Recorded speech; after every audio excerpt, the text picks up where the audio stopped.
Mei 1969. So sekarang ni kita bagi-bagikan lah. Nak ambil yang mana, pengenalan ke? Aku nak ambil pengenalan. Aku ambil latar belakang. Aku ambil sekali terus pengenalan. Bodoh juga. Kau nak yang apa?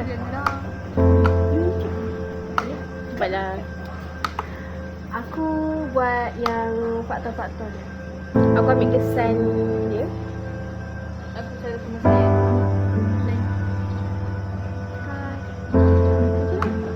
Peristiwa 13 Mei 1969 merupakan satu detik hitam yang bersejarah di bumi semenanjung Malaysia. Hari 13 Mei akan tercatat dalam sejarah kita sebagai hari tragedi nasional. Pada hari itu, asas pendirian negara kita telah menerima paluan yang sehebat-hebatnya pernah dialami dengan meletusnya rusuhan antara kaum. Mujurlah, kerajaan telah mengambil tindakan yang segera dan tegas, dibantu dengan setianya oleh pihak tentera dan polis. Buat pertama kalinya, selepas kemerdekaan dikecapi, konflik perkauman antara kaum Melayu dan bukan Melayu terutamanya Cina meletus yang memporak-perandakan tanah air. Pada harian suram ini kini genap 53 tahun berlakunya peristiwa 13 Mei 1969 iaitu merupakan satu titik hitam dalam sejarah negara Malaysia yang menjadikan simbol rapuhnya perpaduan kaum serta tipisnya tahap kesabaran jika provokasi isi kaum ini berlaku lagi. Oleh demikian, pada tanggal 13 Mei 1969 telah berlakunya rusuhan kaum yang mengakibatkan kehilangan nyawa, kecederaan, hilang rasa percaya dan mempunyai kemusnahan harta benda. Tragedi ini mempunyai kaitan terhadap secara langsung dengan keputusan pilihan raya pada 1969 iaitu lonjakan pengaruh parti Calvinis Cina serta hilang majoriti 2/3 parti Perikatan di Dun Selangor. Negara ini dipecahkan oleh perintah oleh penjajah British dan dengan dasar mengelompokkan etnik sehingga terpisahnya melalui identiti sosial budaya. Orang Cina menetapkan di kawasan Lombok Biji dan menetapkan orang India pula di ladang-ladang getah, manakala orang Melayu terpuruk di kampung.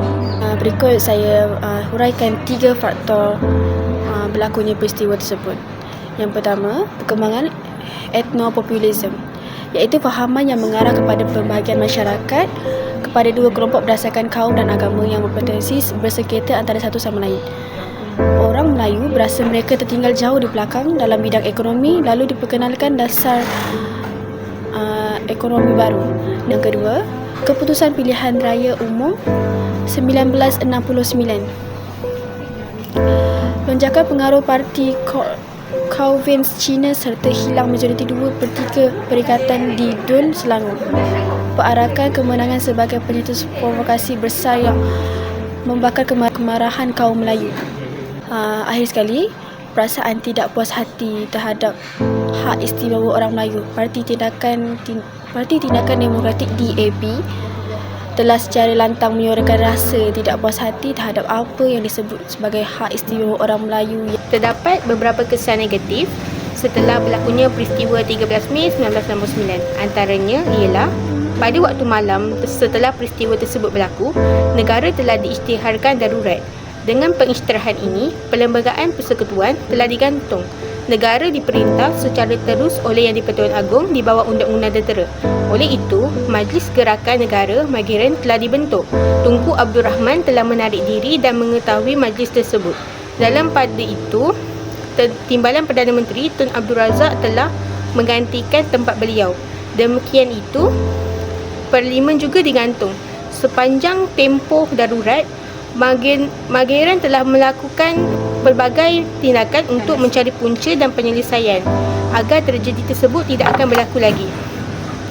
Antara tindakan yang diambil ialah membentuk satu rukun negara bagi meningkatkan kefahaman rakyat tentang perlembagaan negara.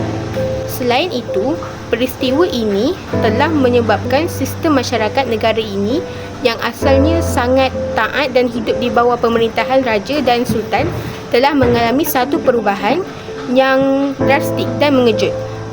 Truth seeking adalah proses mengenal pasti kebenaran yang terjadi dalam sesebuah negara sebelum membenarkan penemuan tersebut diakses oleh orang awam. Tujuan sesi ini adalah bagi memulihkan hubungan antara dua kaum tersebut yang pernah terlibat dalam hubungan mangsa penindas pada zaman apartheid. Ia dijalankan dengan menggalakkan proses pencarian kebenaran, persefahaman, ganti rugi yang sewajarnya, kemaafan dan kepercayaan terhadap perekoran sejarah.